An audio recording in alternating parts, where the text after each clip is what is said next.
Aloha, I'm Eva Andrade. I am the president and CEO of Hawaii Family Forum. And on this second edition of Faith in Politics, we're going to be talking about voting in Hawaii and why people of faith need to take that extra effort and vote. So let's chat about that.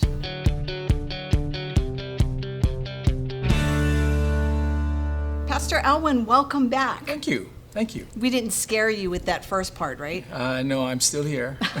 And I didn't jump into the question of when you're going to run again, because I know, do people still ask you that? They still do. They still do. And then you just smile and nod. God will tell them. Yeah, and viewer, while you're busy pointing fingers at other people, maybe God's asking you to run. So very quick to put the blame on somebody else when God could be calling you. So what we're going to talk about on this episode is we're really going to drill into Hawaii voting. We're going to look at some statistics, and I think that that's going to really fuel the fire for where we're at in this state. So Hawaii became a state in 1959. That's right. And so when the first election rolled around, there was almost 100% voter registration and turnout. It was really awesome. And then as we fast forward to 2018, we are now very low in turnout for voter registration.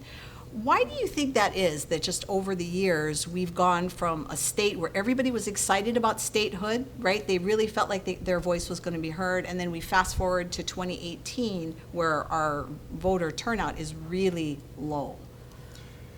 A lot of different dynamics into that question and response as well. Everything is contextual, I believe. So in the context of 1959, the excitement, the energy, you had, the times was different, the culture was different. People were more engaged in community. So where you lived, it was your home, and so people wanted to take responsibility for those kind of issues.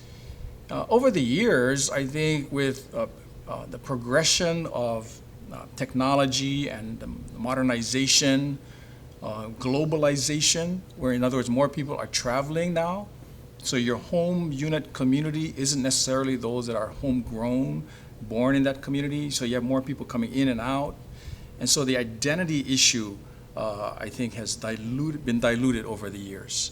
I think with the advancement again of technology and the comfort of things, where people get more complacent. And so they'll do their part, and then that's it. I'll give just enough, and that's it. Has taken over people's attitude about things. I think one of the main ones, though, is just the apathy. Yes. Caused by a sense of, I raise my voice. Some have given testimony. Some have done everything that they could, and it hasn't turned out the way that they thought the majority was moving. And so I think, and I'm no expert in this area, but I just get a sense that people feel the state is being run by just a select few people. That although you have, so many in the House of Representatives and the senators and whatever, there's just a few that are calling some shots. I don't have the sociological statistics on that, but I think that's a sentiment that people are feeling on the inside. So why bother? Yeah. I know that when I go out and I do training on voter education and registration, I ask people, to raise their hand. How many of you are registered to vote? And then, I would say about half of the group tends to raise their hand. They'll say, okay, now keep your hands up. Those that are registered, how many of you actually voted? Yeah. And believe it or not, a couple hands go down. And then I like to ask them, in conversation, like, well, why aren't you voting? And so over the years, I've come up with a list of reasons why people claim they don't vote, and a big one is the culture, believe it or not. The culture here in Hawaii, we have a very strong Asian population in Hawaii, and there's a lot of people that feel like, you don't want to get in somebody's face, you don't want to argue with them, so if you don't agree with someone, you just kind of step back and you don't vote for them.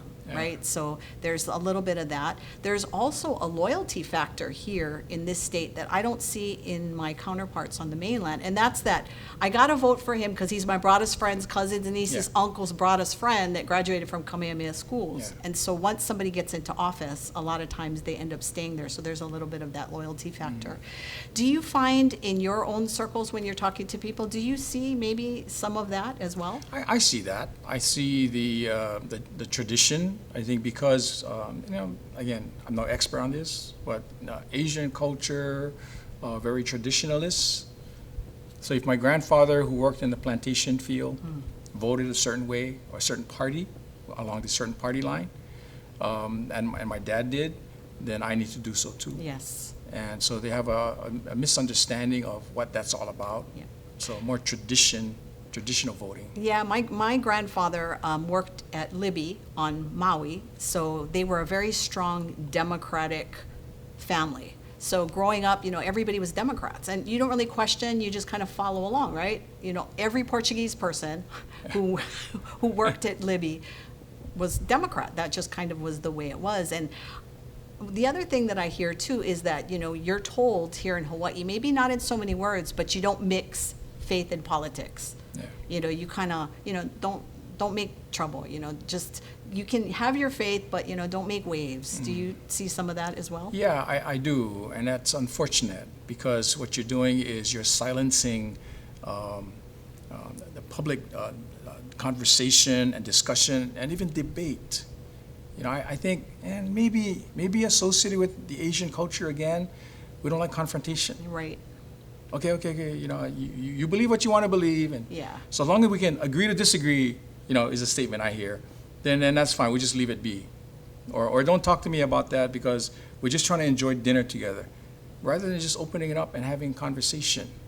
I had this person at our church. He said, "Boy, this thing is really getting to me." I said, "What's going on?" He said, "With all of this unrest in the public square and for 4th of July weekend, I put up an American flag in my household, and my grandkids, and they attend a Hawaiian charter school. They said, 'Grandma, how come Papa is putting up the American flag? It should be the Hawaiian flag.'" And he said, "What's happening here?" And his wife took down the American flag. And so he came to church kind of upset about it. And I didn't want to cause any trouble, but I felt prompted to say to him, this is a good thing. And you look for a teachable moment where you can sit with them and have a discussion. It's not an argument about who's right or who's wrong. Have a discussion so they can begin to understand that it's okay to have differences of opinion, but you have to talk it through. And the following week he came back, he said, "Wow, that really helped." It really helped because now it's an educational time where they're learning together rather than saying, no, I don't want to be involved. I don't want to get involved, Right. It's important what you're saying because somebody can be a Democrat and someone can be a Republican. In fact, as a 501c3 organization, you know that we don't support candidates or oppose them or any political party. But what we are encouraging Christians to do, if you're a member of the Democratic Party, you bring your faith into the Democratic Party. Show up at the meetings, show up at the Republican meetings, make sure that you have your faith being put out there in the community as well. That's important. Yeah, it is. And I go back to, I think, what I said in the previous segment, but you need to know, Christians have a huge responsibility to understand what the faith is all about. Just your basic, tenets of the Bible, just your basic understanding of what doctrine is. You can't put a label on yourself because you go to church every Sunday and think that you can be influential in the outside world. If you don't know, you don't have the foundation, and Jesus uses the parable about the house being built on rock versus sand. A lot of times Christian believers, they have sand as their bottom, and so when the political waves shift or the social justice issues shift, they shift too, Right. and then they fall apart and they have no idea what just happened to them. Yep. And so Christians, as a believer, as someone who's saying, I believe in this community, I believe in what's right.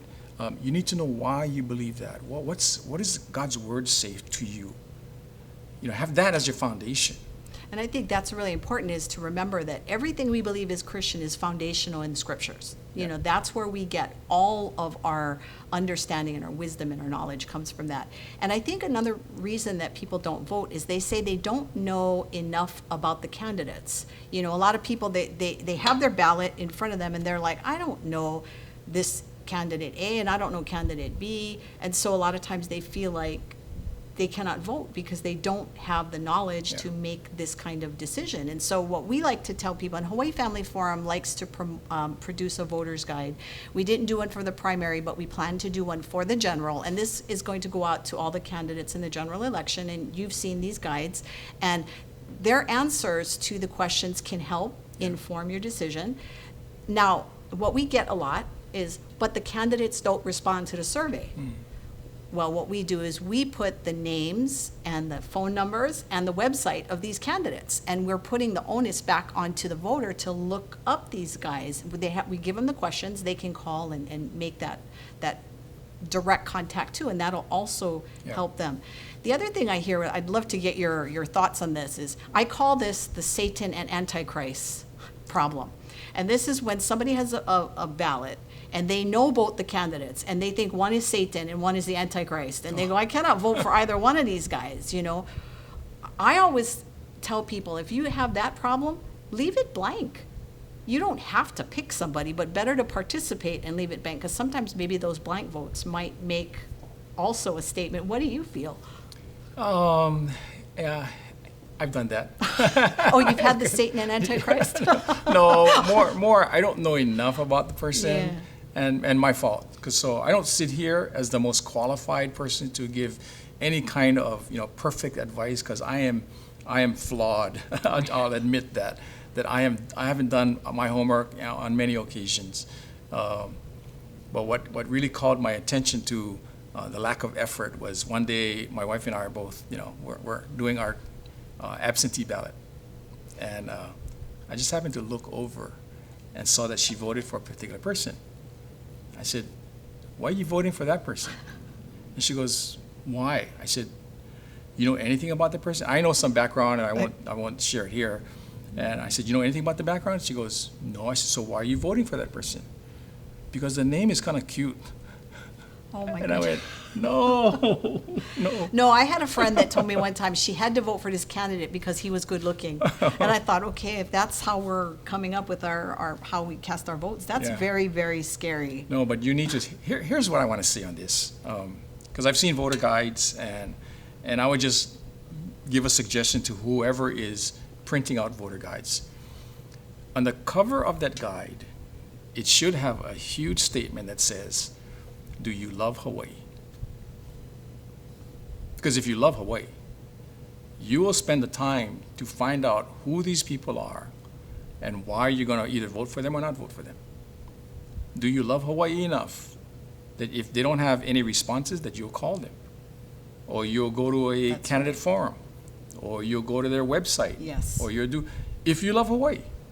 If you don't care about Hawaii, then don't get involved. You shouldn't be here.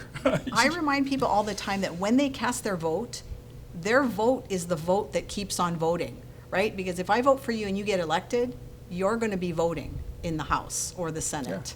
Yeah. And that means that I'm saying that I agree technically with what you're saying, even though I may not. So when somebody is elected, whether we voted for them or not, we need to stay plugged in to them and know how they're voting. And one of the things that Hawaii Family Forum does, and please visit us on our website so that you can sign up for these alerts, because what we do during the legislative session is when an issue comes up, moral issues come up, we will release the votes. We'll let people know this is how this legislator voted, yes or no.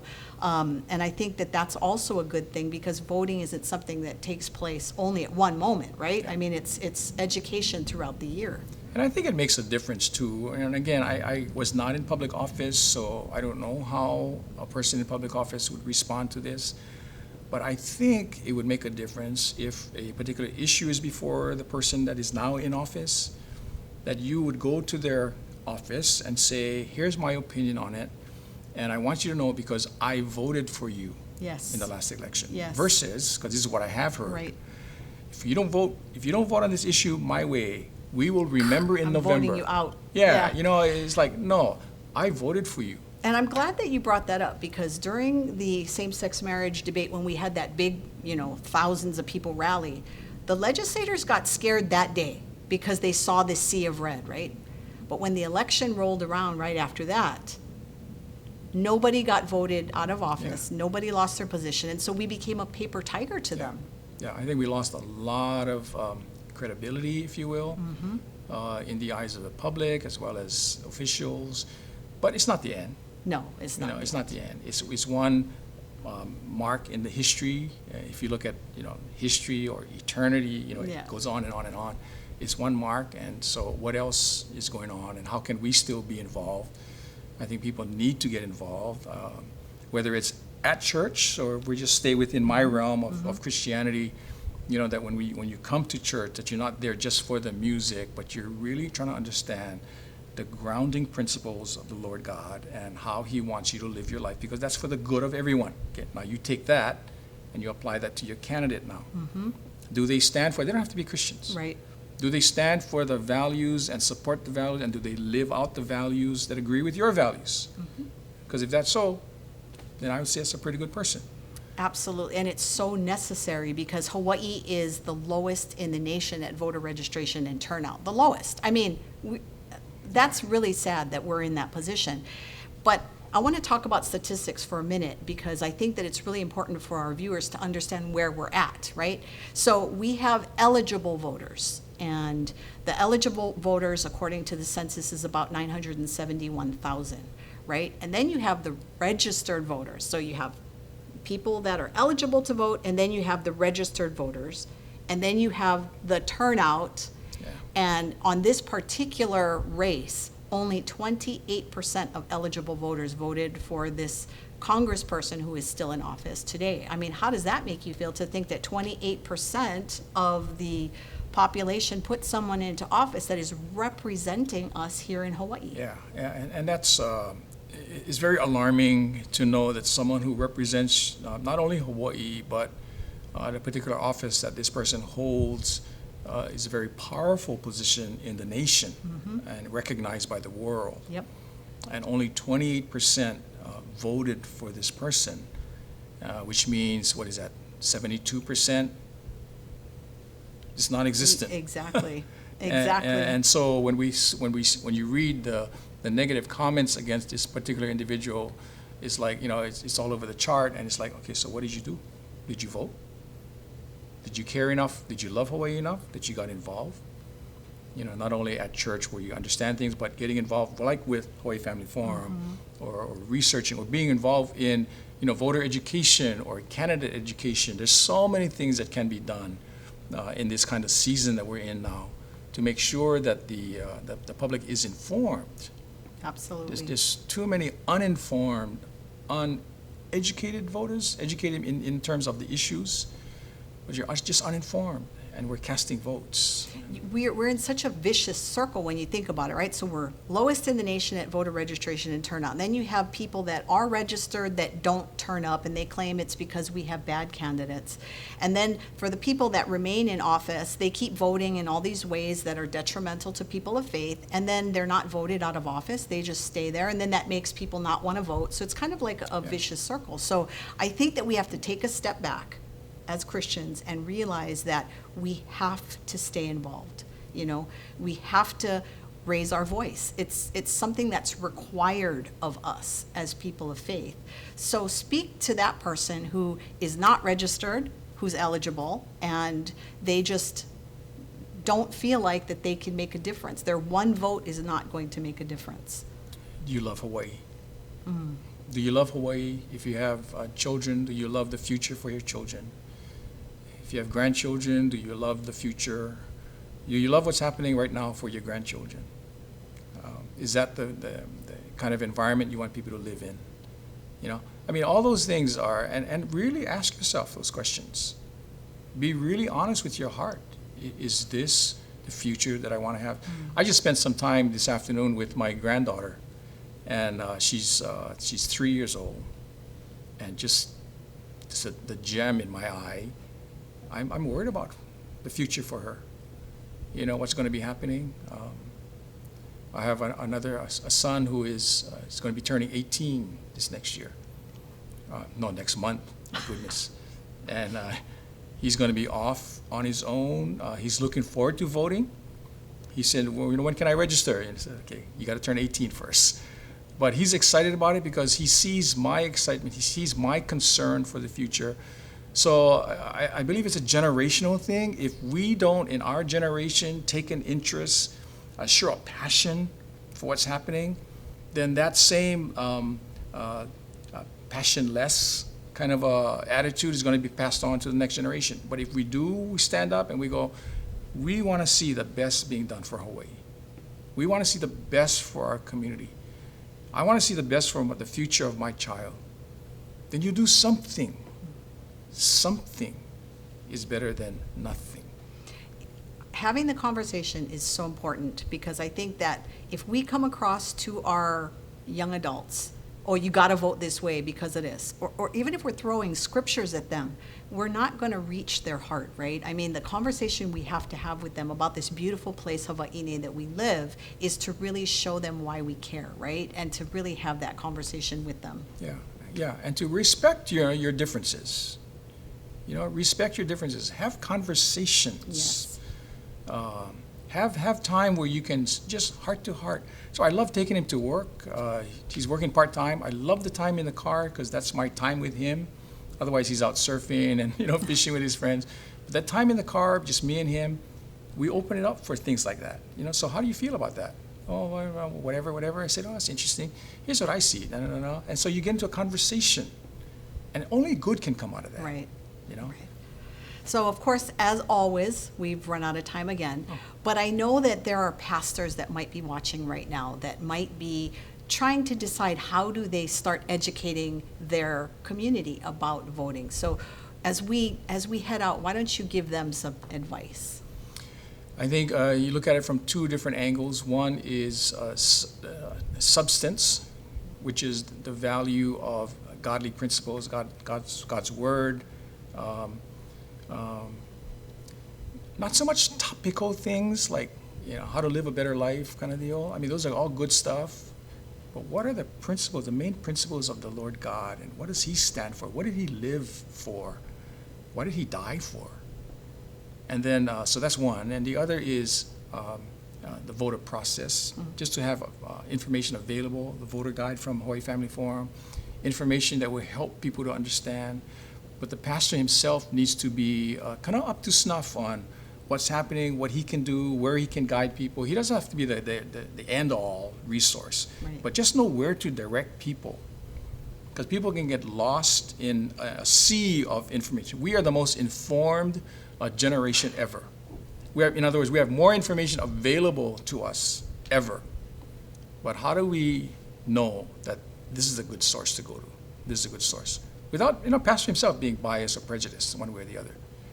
But understanding, he should be up to speed on the news from different news channels, not just one. But get a good perspective of that, and then take all of that, and you lay that before the Lord, and you say, Lord, what's happening? He needs to know. The pastor needs to know. So. Absolutely. So as we end today, make sure you're registered to vote. And make sure that you actually cast your vote on Election Day. The ballots are going to be mailed to you. If you have any questions at all, contact me at Hawaii Family Forum, and I'll try to help you. And if you're a pastor, contact me as well, because we'll help you get plugged in. So thank you, dear viewer, for visiting with us. Thank you. Thank you. Pastor Elwin, it's so wonderful always to wala'au anyway. For the rest of you, we'll see you next time. Mahalo, everybody.